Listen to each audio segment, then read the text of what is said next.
एक तरफ़ा प्यार है, तो अगर हमें उसे पाना है तो वो किस उपाय के जरिए पा सकते हैं? प्रेमी या प्रेमिका की फोटो अपने दाएं हाथ में ले लेनी है। उसके बाद अपनी अनामिका अंगुली से रक्त की 7 बूंदों से उसका तिलक करना है और उस फोटो को एक काले कपड़े के अंदर 7 जो साबुत सुपारी आती है उसके साथ बांध दीजिए। अगर बात करें हम लव मैरिज की या इंटरकास्ट मैरिज की, अच्छा खासा रिलेशन होता है लेकिन वो शादी करना चाहते हैं और घर वाले नहीं मान रहे हैं, तो इंटरकास्ट लव मैरिज के लिए क्या उपाय कर सकते हैं? भगवान महादेव को खस का इत्र बहुत ही अधिक प्रिय है।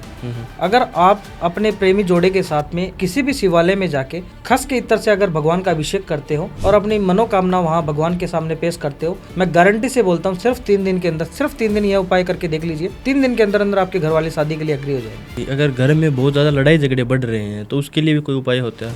संध्या काल के टाइम शुद्ध देसी घी, गाय के गोबर से बना हुआ उपला और पीली सरसों, इन तीनों चीज को मिला के अपने घर में धुनी देनी है। अगर आप ये धुनी लगातार 7 दिन तक देते हो, कैसी भी नकारात्मकता आपके घर में घुसी हुई हो वो निश्चित तौर पे खत्म हो जाएगी। सरकारी जॉब की भी चाहता है, पढ़ाई भी कर रहा है, और दूसरी तरफ कोई इंसान इंटरव्यू देने जा रहा है प्राइवेट जॉब के लिए और वो इंटरव्यू में बार बार फेल हो रहे हैं, तो जॉब के लिए भी कोई उपाय होते हैं?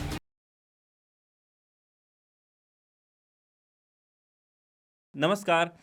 इस पॉडकास्ट में जितने भी ज्योतिष, अंक ज्योतिष और तंत्र विद्या के उपाय या टोटके हैं वे सिर्फ सामान्य जानकारी के लिए हैं। इन्हें अपनाना या किसी भी सेवा के लिए पैसे देना पूरी तरह आपकी जिम्मेदारी होगी। इसके अच्छे या बुरे परिणाम की जिम्मेदारी भी आपकी ही होगी। अगर आपको कोई नुकसान, फायदा, मानसिक या भावनात्मक असर होता है तो उसके लिए द डार्क वर्स, इसके निर्माता या टीम का कोई भी सदस्य है या होस्ट, इसका कोई भी जिम्मेदार नहीं होगा। तो कृपया कोई भी बड़ा फैसला लेने से पहले खुद सोच समझकर निर्णय लें और ज़रूरत पड़े तो किसी एक्सपर्ट की सलाह लें। जय श्री राम दोस्तों, एक बार फिर स्वागत है द डार्क वर्स पे, जहां हम बात करते हैं तंत्र से रिलेटेड ज़िंदगी में आने वाली जो हमारी समस्याएं होती है, वो चाहे हेल्थ से रिलेटेड हो, चाहे वेल्थ से रिलेटेड हो, चाहे वो मनी से रिलेटेड हो, उन्हीं सब के उपाय आज के पॉडकास्ट में डिस्कस करेंगे। और तंत्र एक्चुअल में किस तरीके से काम करता है इसके बारे में जानेंगे। आज के जो हमारे स्पेशल गेस्ट है पीयूष शर्मा जी, स्वागत करते हैं उनका और उनसे जानते हैं तंत्र के बारे में और जो हमारे जीवन में प्रॉब्लम्स आती है उनके क्या क्या उपाय हो सकते हैं। सो वेलकम सर, जय श्री राम। जय श्री राम। कैसे हो आप? बिल्कुल ठीक, आप बताइए सर। बढ़िया सर। मैं थोड़ा सा बिल्कुल शॉर्ट में पहले तो आपके बारे में जानना चाहूँगा, क्योंकि आप पहली बार जुड़े हैं हमारे साथ, तो मतलब आपने कब से स्टार्ट किया, क्या पर्पज़ था आपका इस फील्ड में आना? देखिए, मैं कोई बाई चॉइस एस्ट्रोलॉजर नहीं हूँ। अच्छा। मैं बाई बर्थ एस्ट्रोलॉजर हूँ। अच्छा, मतलब पीढ़ी दर पीढ़ी मेरा खानदान है वो ज्योतिष की फील्ड में है और अनादिकाल से हमारा परिवार ये काम करता हुआ है। महर्षि भृगु ऋषि के हम वंशज हैं। ज्योतिष की जो उत्पत्ति जो हुई थी वो कहा जाता है महर्षि भृगु ऋषि से हुई थी। हम उसी वंशज के हम वंशज हैं। मतलब बहुत सारी डेफिनेशन मैंने सुनी है तंत्रा के बारे में कि तंत्रा इस तरीके से काम करता है, इस तरीके से काम करता है। मतलब आपके माध्यम से मैं जानना चाहूँगा कि एक्चुअल में तंत्रा किस तरीके से काम करता है? देखिए, तंत्र आज के भौतिक युग में अपनी जो इच्छाओं को पूरी करने के लिए अगर कोई सबसे तीव्र जो कोई साधन है तो वो तंत्र है। तंत्र में एक ऐसी अदृश्य शक्तियाँ छिपी हुई है जो हज़ारों किलोमीटर दूर बैठे इंसान को पल भर में अपने सामने उपस्थित करना, या फिर हमारे मुश्किल से मुश्किल काम जो काफ़ी वर्षों से अटके पड़े हैं उन कार्यों का समाधान निकालना, ये सारी चीज़ें तंत्र के अंतर्गत आती है।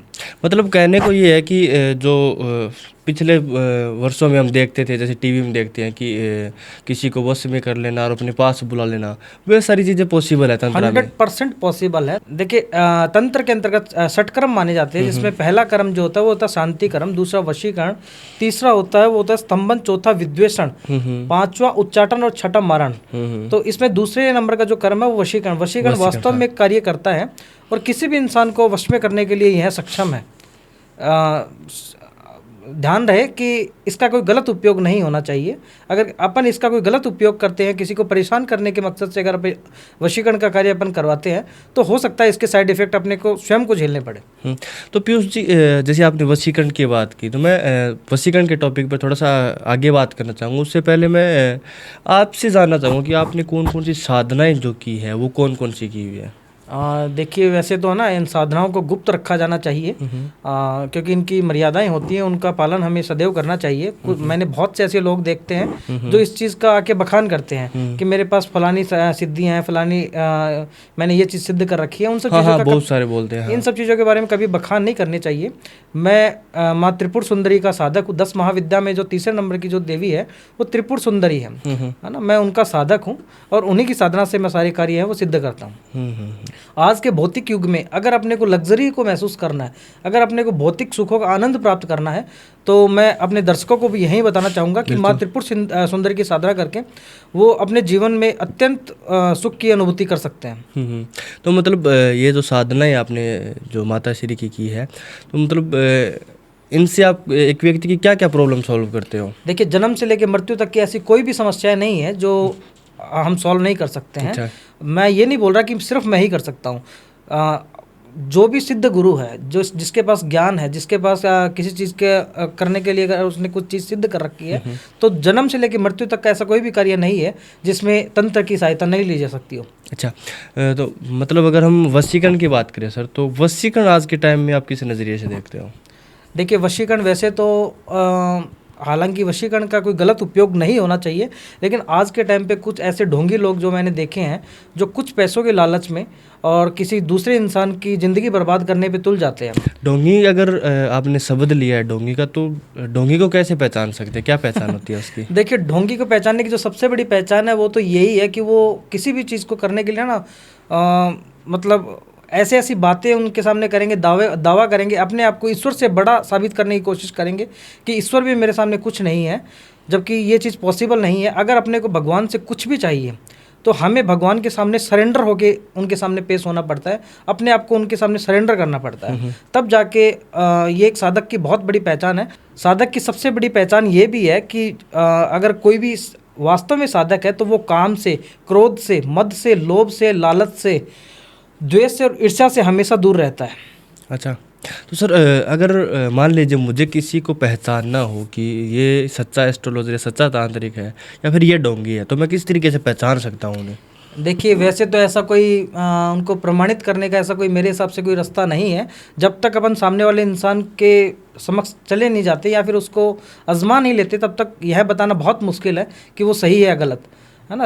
वो चमत्कार को नमस्कार होता है। अगर कोई इंसान हमें मिलता है और वो वास्तव में हमारी समस्या दूर करता है तो हमारे लिए वही सिद्ध पुरुष है ना। भले आज के टाइम पे ऐसे अनजान, ऐसे बहुत ऐसे सिद्ध गुरु हैं जो वीरान जंगलों में, पहाड़ों में रहते हैं, उनके पास ऐसी ऐसी शक्तियाँ हैं कि जिसकी अपन कल्पना भी नहीं कर सकते। बिल्कुल, हाँ, है ना। लेकिन वो सब है ना इन भौतिक सुखों से मतलब त्याग कर चुके हैं। वो त्याग कर चुके हैं इन सब चीज़ों के अंदर। वो अपना ना वो खुद का बखान करने वाला कार्य है वो नहीं करते हैं। अगर हम ढोंगी तांत्रिक की बात करें या फिर जो स्कैम करते हैं आजकल, जैसे आपने बताया, तो उसको कैसे पहचान सकते हैं हम? देखिए, सबसे बड़ी पहचान तो मैंने आपको पहले भी बताई कि जब तक अपन उस इंसान को काम में नहीं लेते हैं, फिर आजमा नहीं लेते, तब तक हमें पता उनके बारे में पता करना बहुत मुश्किल है। दूसरा, अपनी वाणी से दूसरों की निंदा करना भी एक पाप है, तो वो कार्य मैं नहीं करूँगा। लेकिन इतना ज़रूर अपने अनुभव से आपको बता रहा हूँ कि मुझे आज काम करते हुए काफ़ी वर्ष हो गए हैं। मैंने अपने जीवन में ऐसा कोई काम नहीं देखा जो 100-250 रुपये में सिद्ध हो जाता है। अच्छा, है ना। आप भी जानते हो, बाजार जाके अगर अपन सामग्री खरीद के लेके आना चाहें तो उसमें 200-500 रुपये का पेट्रोल लग जाता है। तो ये कैसे पॉसिबल है कि 200-500 रुपये में काम हो सकता है? मैंने बहुत ऐसे मेरे क्लाइंट आते हैं मेरे पास जो बोलते हैं कि हमें शुरू में 200-500 रुपये बताए, बाद में पता नहीं खर्चा कहाँ से कहाँ पहुँच गया, बाद में ब्लैकमेल हमें करते हैं वो अलग से। हम वो काम नहीं करते। हम पहले कोई भी जो कार्य होता है उसके बारे में अच्छे से चेक करके उसकी जो राशि है, उसका जो शुल्क है, वो पहले क्लाइंट को इसलिए बताते हैं अगर उसकी पॉकेट अलाउ करती है तो वो हमारे पास से काम स्टार्ट करवाता है, अदरवाइज वो पीछे हट जाता है। हम किसी को झूठे जाल में फंसा के कोई काम स्टार्ट नहीं करना चाहते हैं। जो भी चीज़ें होती है वो पहले बताते हैं। मतलब मेन मोटिव आपका क्या होता है? अब जैसे मेरे पास तो बहुत अघोरी भी आते हैं, बहुत तांत्रिक भी आते हैं, तो जो बातें आप बता रहे हो वही बातें उनसे सुनने को मिलती है मुझे। तो मतलब आप पर कैसे विश्वास किया जाए? देखिए, विश्वास करने के लिए है ना, एक बार सेवा का मौका आपको देना ही पड़ेगा, तभी आप ये चीज़ में अंतर महसूस कर पाओगे कि मैं सही हूँ या नहीं, है ना। और रही बात अनुभव की, तो देखो, एक है ना वो कहावत है, जिसका काम उसी को साजे, दूजा करे तो डंका बाजे। कोई भी इंसान जिस चीज़ के लिए भगवान ने हमें बनाया, अगर हम वही कार्य कर रहे हैं तो हमें है ना नेचर का उसमें साथ मिलता है ना, प्रकृति का उसमें हमें साथ मिलता है, आशीर्वाद मिलता है। आज के टाइम पे है ना लोग 10 दिन की कोई क्लास ज्वाइन करके भी अपने आप को एक्सपर्ट बताना शुरू कर देते हैं, वो चीज़ जायज़ नहीं है ना। एक होता है किसी के पास जन्म से किसी चीज़ का अनुभव है तो ये ऑब्वियस सी बात है कि उसको बाकी लोगों से ज़्यादा अनुभव होगा। अनुभव बिल्कुल। और अगर अनुभव ज़्यादा है तो ये भी बात है कि काम उसका बनने के रिजल्ट चांस भी मिलेगा। ज़्यादा हो जाते जी। हैं। बिल्कुल। सो सर उपाय काफ़ी सारे मैंने सोशल मीडिया पे भी देखे यार, हम भी पॉडकास्ट करते हैं तो बहुत सारे उपायों के बारे में हम जानते हैं कि उपायों के माध्यम से भी हम हमारे जीवन को बदल सकते हैं। बिल्कुल बदल सकते हैं। तो वशीकरण रिलेटेड मैं आपसे कुछ उपाय जानना चाहूँगा। जैसे अगर हमें किसी इंसान को मतलब किसी लड़की या किसी लड़के को अपनी ओर आकर्षित करना है तो उसके लिए हम अगर कोई सात्विक घरेलू उपाय करना चाहे तो वो क्या कर सकते हैं? अगर आपको किसी व्यक्ति को अपने वश में करना है तो आपको एक बहुत ही सिद्ध उपाय मैं आपको बताता हूँ। आपको करना क्या है, गुलाब जल की बोतल लेनी है। उस बोतल का ढक्कन खोल के उसमें अपने प्रेमिका जिसको वश में अपने को करना है उसका फोटो डालना है। एक सिगरेट वाली जो दालचीनी आती है बड़ी वाली है ना, वो दालचीनी डालनी है, 7 लौंग और 7 इलायची डालनी है। ये डाल के उसको अपने ऊपर से 7 बार एंटी क्लॉकवाइज घुमा दीजिए। उसके बाद आपको ये मंत्र बोलना है, ओम ह्रीम नमः। इस मंत्र का आपको 108 बार जाप करना है और उस बोतल को कम से कम 3 दिन के लिए ऐसी जगह पे रख दो जहाँ आपके अलावा किसी और की उसके ऊपर नज़र भी ना पड़े। 3 दिन के बाद जब आपको ये ज़रूरत महसूस हो कि मुझे अपने प्रेमी से मिलना है तो आप जब उस गुलाब जल का इत्र अपने ऊपर लगाओगे, जो स्प्रे करोगे, तब आपका प्रेमी आपसे बात करने के लिए तड़प उठेगा। अच्छा, तो पीयूष जी अगर इसी तरीके से अगर उपाय की बात चल रही है तो अगर किसी का रिलेशन है, अच्छा खासा रिलेशन है, लेकिन अचानक उसमें दरारें आने लगी हैं, मतलब टूटने के कगार पे आ गया है, तो अगर कोई प्रेमी या प्रेमिका अपने रिलेशन को स्ट्रॉन्ग करना चाहे तो वो किस उपाय के जरिए कर सकते हैं? निश्चित तौर पर अपना प्रेमी प्रेमिका अपने रिश्ते को मजबूत कर सकता है। देखो, महादेव की कृपा जब भी किसी प्रेमी युगल पर पड़ती है तो दुनिया का ऐसा कोई भी नज़र नहीं, ऐसी कोई नेगेटिविटी नहीं है जो उनके रिश्ते को खराब कर सके। अगर महादेव की कृपा उनके ऊपर है तो महादेव की कृपा पाने के लिए अपने को क्या करना है, सोमवार के दिन सफ़ेद फूल, चंदन का तेल और गुलाब का इत्र, ये तीनों चीज़ से महादेव का अभिषेक आपको करना है। और उसके बाद अपने मनो इच्छा महादेव को सुनानी है कि हम दोनों के बीच में जो प्रेम है वो परस्पर बढ़ता रहे। तो निश्चित तौर पे आपके कपल के बीच में कोई प्रॉब्लम नहीं आएगी। सो पीयूष जी अगर इसी तरीके से आपसे मैं और उपाय जानना चाहूँ तो अगर वन साइड लव है, किसी का एक तरफा प्यार है, तो अगर हमें उसे पाना है तो वो किस उपाय के जरिए पा सकते हैं? देखिए, एक तरफा प्यार को पाने के लिए एक बहुत ही अचूक उपाय मैं आपको बताने जा रहा हूँ। आपको करना क्या है कि अपने प्रेमी या प्रेमिका की फ़ोटो अपने दाएं हाथ में ले लेनी है। उसके बाद अपनी अनामिका अंगुली से रक्त की 7 बूंदों से उसका तिलक करना है। रक्त की 7 बूंदों? बिल्कुल, रक्त की 7, ये एक तांत्रिक उपाय है। रक्त की 7 बूंदों से अब उस अपने प्रेमिका का तिलक करके और उस फोटो को एक काले कपड़े के अंदर 7 जो साबुत सुपारी आती है उसके साथ बांध दीजिए। गांठ मारते टाइम आपको अपनी मनो इच्छा बोलनी है कि फलां अमुक इंसान मेरे वश में हो जाए और मुझे उसका प्रेम प्राप्त हो। निश्चित तौर पे आपको इसका रिजल्ट मिलेगा। सो पीयूष जी अगर बात करें इसके उपाय की, अगर खोया हुआ प्यार किसी का है और वो उसे पाना चाहता है तो उसके लिए क्या उपाय कर सकता है? अगर आप अपने खोए हुए प्यार को वापस पाना चाहते हो तो अपने प्रेमिका या प्रेमिका फ़ोटो लीजिए, 7 लौंग और 7 इलायची लीजिए, एक सफ़ेद रंग का रुमाल लीजिए। सफ़ेद रंग के रुमाल में उन सभी सामग्रियों को डाल के एक पोटली बना लीजिए।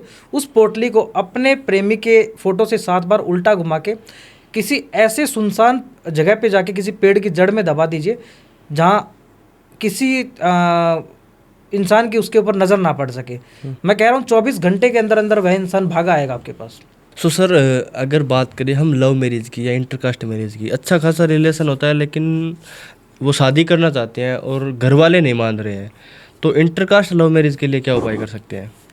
देखिए, इंटरकास्ट लव मैरिज के लिए एक बेहतरीन उपाय आपको बताने जा रहा हूँ। भगवान महादेव को खस का इत्र बहुत ही अधिक प्रिय है। अगर आप अपने प्रेमी जोड़े के साथ में किसी भी शिवालय में जाके खस के इत्र से अगर भगवान का अभिषेक करते हो और अपनी मनोकामना वहाँ भगवान के सामने पेश करते हो, मैं गारंटी से बोलता हूँ सिर्फ 3 दिन के अंदर, सिर्फ 3 दिन यह उपाय करके देख लीजिए, 3 दिन के अंदर अंदर आपके घर वाले शादी के लिए एग्री हो जाएंगे। सो सर अगर किसी की शादी में ही प्रॉब्लम आ रही है, शादी हो नहीं रही है किसी भी तरीके से, रिश्ते आ रहे हैं बार बार टूटते चले जा रहे हैं, मना कर रहे हैं, तो शादी के लिए वो इंसान क्या उपाय कर सकता है? देखिए, शादी में जो विलंब होता है या फिर बार बार अड़चने पैदा होती है, तो इसके पीछे बहुत बड़ा जो रीज़न है वो मांगलिक दोष का होना हो सकता है।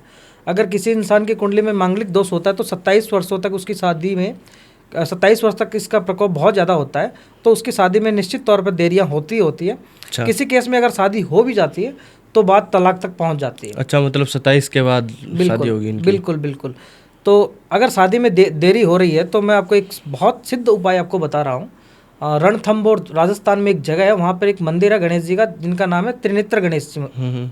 अगर आप वहाँ जाके भगवान को मेहंदी अर्पित कीजिए, घर आके उसी मेहंदी को आप वापस बचा के थोड़ी घर पे ले आइए और घर के मुख्य द्वार पे स्वास्तिक का एक निशान बना दीजिए, और जिसकी शादी में अड़चन आ रही है उसकी इस छोटी अंगुली में उस मेहंदी का सिर्फ एक बार लेप कर देने मात्र से विवाह में आ रहे सभी संकट दूर हो जाएंगे। अच्छा। सो सर, पति पत्नी का रिश्ता काफ़ी पवित्र माना जाता है, लेकिन कभी कभार ऐसा होता है कि उनके बीच में लड़ाई झगड़े बढ़ जाते हैं और बात डिवोर्स तक पहुंच जाती है। तो अगर हमें डिवोर्स रोकना है उसके लिए क्या उपाय कर सकते हैं? देखिए, मोस्टली केसेस में जो डाइवोर्स तक बात पहुंचती है ना, उसका जो सबसे बड़ा रीज़न होता है वो होती है रिश्ते के बीच की नेगेटिविटी। और उस नेगेटिविटी को अगर आप दूर कर लेते हो तो 1000% मैं श्योर हूँ कि उन दोनों का रिश्ता वापस पहले से बेहतर हो जाएगा। रिश्ते की नेगेटिविटी को ख़त्म करने के लिए राजस्थान में चूरू जिले में एक सालासर हनुमान जी का मंदिर है। आपको करना क्या है, एक नारियल लेना है, उस नारियल के ऊपर चमेली के तेल और सिंदूर से राम नाम लिखना है। उसके बाद एक कागज़ में अपनी मनोकामना लिखनी है कि हमारे बीच की जो भी नकारात्मकता है वो खत्म हो और हम दोनों के बीच में परस्पर प्रेम है वो बढ़े। इसी मनोकामना को एक अर्जी में कागज़ पे लिख के उस नारियल के ऊपर लपेट देना है, और उस नारियल को भगवान के सामने खड़ा होके एक मंत्र आपको बोलना है, श्री राम रामेति रमेति रामे रामे मनोरमे सहस्त्र नाम ततुल्यम राम नाम में वरावन। यह मंत्र का जाप करके आप अगर भगवान के चरणों में अगर वो नारियल छोड़ देते हो तो निश्चित तौर पे आप दोनों के रिश्ते के बीच की दिक्कतें वो खत्म हो जाएगी। सो सर, पति पत्नी के रिश्ते के बीच में कभी कभार ऐसा होता है कि पति या पत्नी किसी थर्ड पर्सन की तरफ आकर्षित हो जाते हैं किसी भी कारणवश। तो अगर हमें हमारी लाइफ में से थर्ड पर्सन हटाना है तो उसके लिए क्या उपाय कर सकते हैं? देखिए, इस उपाय को थर्ड पर्सन को हटाने के लिए आपको बहुत ही अच्छा और अचूक उपाय मैं आपको बता देता हूँ। आपको करना क्या है कि आपको एक नींबू लेना है, उस नींबू के बीच में 4 कट लगाने, ध्यान रहे नींबू अलग ना हो।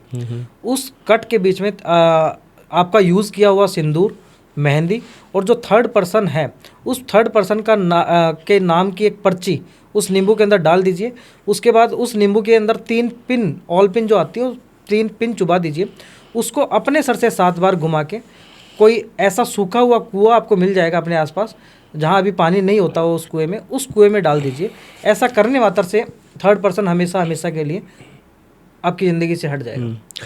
सो सर, अगर कोई पति चाहे अपनी पत्नी को वश में करना तो वो किस तरीके से कर सकता है? अगर वो पति चाहे कि पत्नी सिर्फ मेरी बात माने, मेरा ही कहना माने, तो उसके लिए क्या उपाय वो कर सकते हैं? देखिए, वैसे तो पत्नी पति के ही अधीन होती है, फिर भी कोई पति अपने पत्नी को वश में करना चाहता है तो उसके लिए क्या कर सकता है कि आपको चमेली का तेल लेना है, चंदन का तेल लेना, बराबर मात्रा में मिला लेना है। उस तेल को एक बोतल में भर के अपनी पत्नी का फोटो उस तेल में डिप कर दीजिए और उस बोतल को एकदम टाइट बंद कर दीजिए। उस बोतल को है वो जहाँ आप सोते हो उस बेड में रख दीजिए। जब तक वो बोतल उस बेड में पड़ी रहेगी आपकी पत्नी कभी भी आपका कहना नहीं टालेगी, हमेशा आपकी बातों में रहेगी, जैसा आप बोलोगे वो वैसा ही करेगी।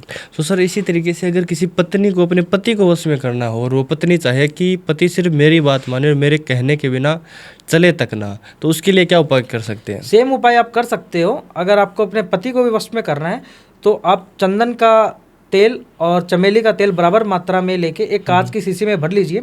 उसमें अब पति का फोटो डालिए, 7 लौंग और 7 इलायची डाल दीजिए साथ में, और उस ढक्कन को टाइट बंद करके जहां आप सोते हो उस बिस्तर के नीचे या फिर उस अपने बेड में रख दीजिए। जब तक वो सुरक्षित रहेगी आपका पति बिल्कुल आपके वश में रहेगा। सो सर, इसी तरीके से अगर कोई शत्रु हमें परेशान कर रहा है, बार बार परेशान कर रहा है और उस शत्रु से हमें माफ़ी मंगवानी है, मतलब अपने घुटनों पर टिकाना है, तो उसके लिए क्या उपाय कर सकते हैं?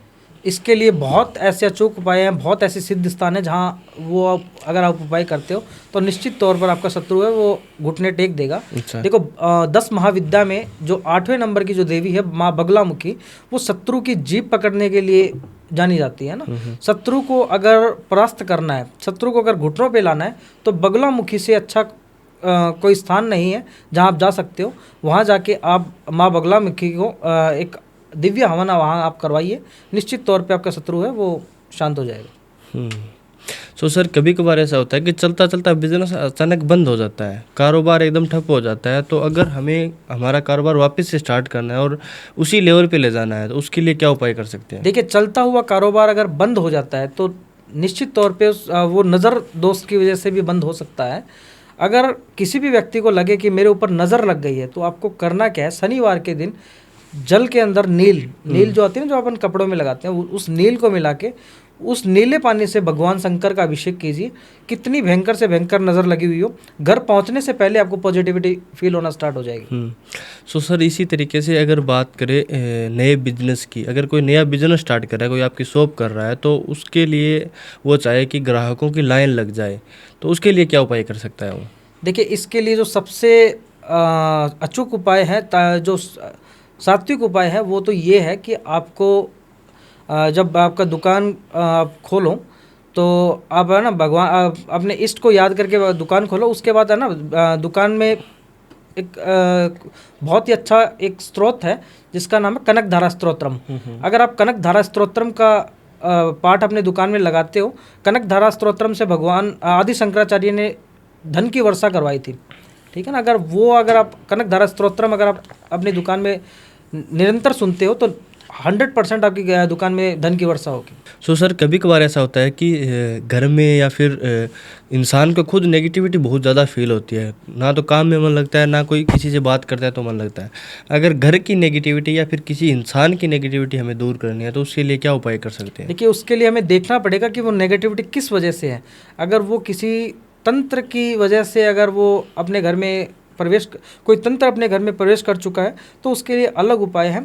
और एक नेगेटिविटी इंसान को है ना, कई बार इंसान हताश होकर भी अपने आप को नेगेटिव महसूस करना शुरू कर देता है, तो उसके लिए अलग उपाय है। अगर किसी ने तंत्र आपके घर में करवा दिया है तो तंत्र को काटने के लिए सिद्ध गुरु से मिलना चाहिए जो इस चीज़ को करने के लिए काबिल हो, सक्षम हो। और अगर कोई नॉर्मल कोई नेगेटिविटी उसको फील हो रही है तो आप हनुमान जी की शरण में जा सकते हो। नेगेटिविटी दूर करने के लिए अगर आप राजस्थान से हो तो जयपुर में एक जगह है जिसका नाम है काले हनुमान जी का मंदिर। वहाँ भगवान बालाजी का काला स्वरूप है। नज़र हटाने के लिए वो एक रामबाण स्थान है। अगर आप वहाँ मंदिर में प्रवेश करने मात्र से आपके ऊपर से जो भी नेगेटिविटी है वो खत्म हो जाएगी। तो सर बात करें अगर घर के लड़ाई झगड़ों की, अगर घर में बहुत ज़्यादा लड़ाई झगड़े बढ़ रहे हैं तो उसके लिए भी कोई उपाय होता है? अगर आपके घर में रोज़ रोज़ लड़ाई झगड़े हो रहे हैं, नेगेटिविटी बहुत ज़्यादा बढ़ गई है, तो सिर्फ 7 दिन के लिए यह नियम फॉलो कर लीजिए। आपको करना क्या है कि संध्या काल के टाइम शुद्ध देसी घी, गाय के गोबर से बना हुआ उपला और पीली सरसों, इन तीनों चीज़ को मिला के अपने घर में धूनी देनी है। अगर आप ये धूनी लगातार 7 दिन तक देते हो तो कैसी भी नकारात्मकता आपके घर में घुसी हुई हो वो निश्चित तौर पे खत्म हो जाएगी और आपके घर में लड़ाई झगड़े होने हैं वो बंद हो जाएंगे। सो सर अगर जहाँ तक हम वशीकरण की बात करें, वशीकरण की बात होती है, अगर कोई एम्प्लॉय अपने बॉस को आकर्षित करना चाहे अपनी और अपने बॉस को वश में करना चाहे और कोई काम निकलवाना चाहे तो उसके लिए भी कोई उपाय है? निश्चित तौर पे उपाय है। देखिए, अगर पहला उपाय तो ये है कि अगर बॉस की यूज़ किया हुआ कोई कपड़ा अपने को मिल जाए तो अपन उस कपड़े के माध्यम से अपने बॉस को वश में कर सकते हैं। दूसरा, उसके पैर के नीचे की मिट्टी उठा के भी अपने वश में कर सकते हैं। वश में करने के लिए बहुत से तांत्रिक उपाय हैं जो आप खुद नहीं कर सकते, उसके लिए आप मुझसे संपर्क कर सकते हो। अच्छा, और अगर किसी इंसान की जॉब नहीं लग रही है काफ़ी समय से, सरकारी जॉब की भी चाहता है, पढ़ाई भी कर रहा है, और दूसरी तरफ कोई इंसान इंटरव्यू देने जा रहा है प्राइवेट जॉब के लिए और वो इंटरव्यू में बार बार फेल हो रहे हैं, तो जॉब के लिए भी कोई उपाय होते हैं? रोजगारेश्वर महादेव की उपासना, अगर आप रोजगारेश्वर महादेव की उपासना करते हो तो निश्चित तौर पे आपको रोजगार से संबंधित जो भी समस्याएं आपकी आ रही हैं वो समाप्त हो जाएगी और रोजगारेश्वर महादेव का अभिषेक करने मात्र से आपकी समस्या खत्म हो सकती है।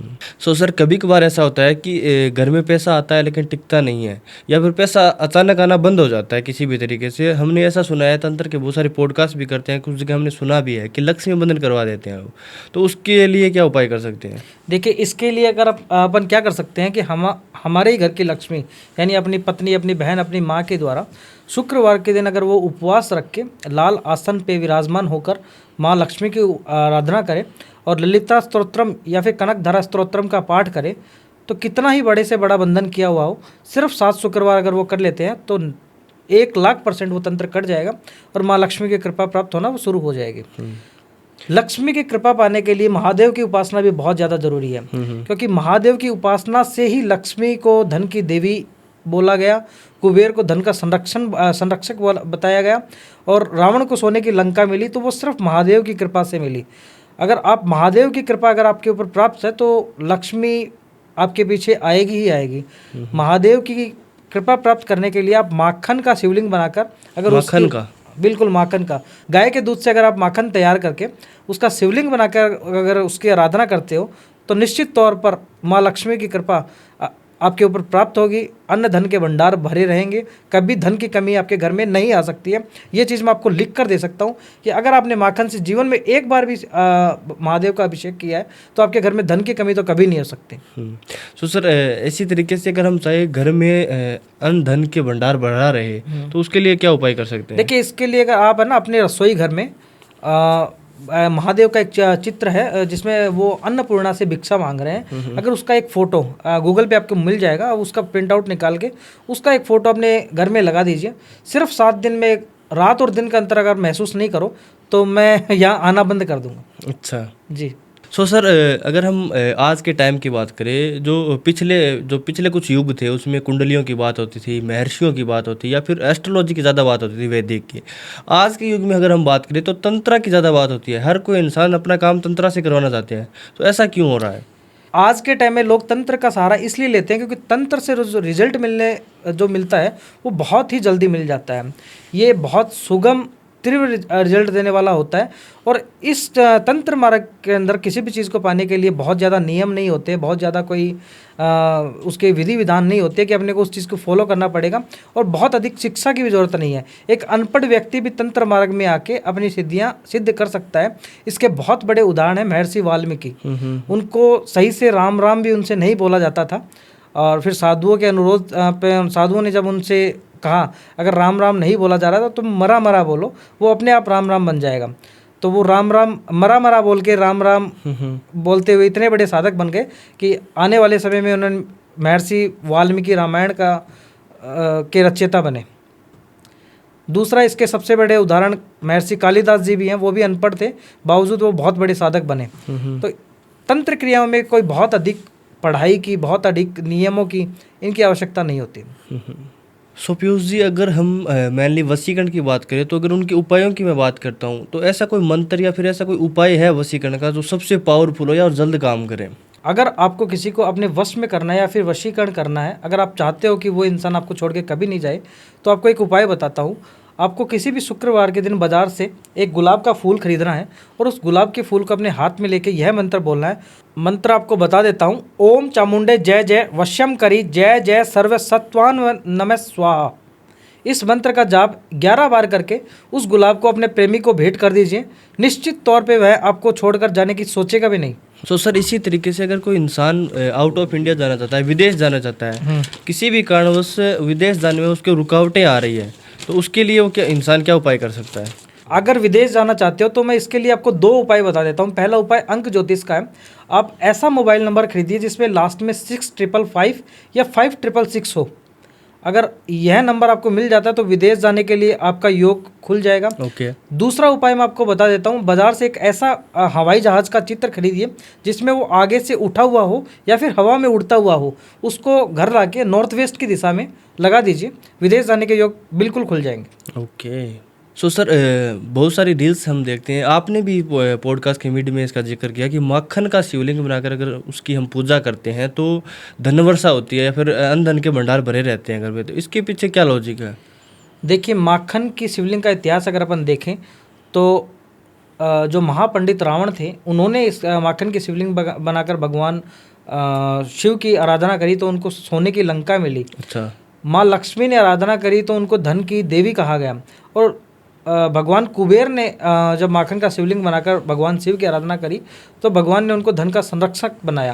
अगर जीवन में आप सिर्फ एक बार भी माखन का शिवलिंग बनाकर अगर उसका अभिषेक कर लेते हो, अगर उसकी पूजा अर्चना करते हो, तो आपके संपूर्ण जीवन में अगर धन की कमी आ जाए तो आप मेरे को बता देना। अगर उनका कोई स्पेशल आशीर्वाद पाना चाहिए, जैसे बालाजी का अगर कोई स्पेशल आशीर्वाद पाना चाहिए, तो उसके लिए वो क्या उपाय कर सकते हैं?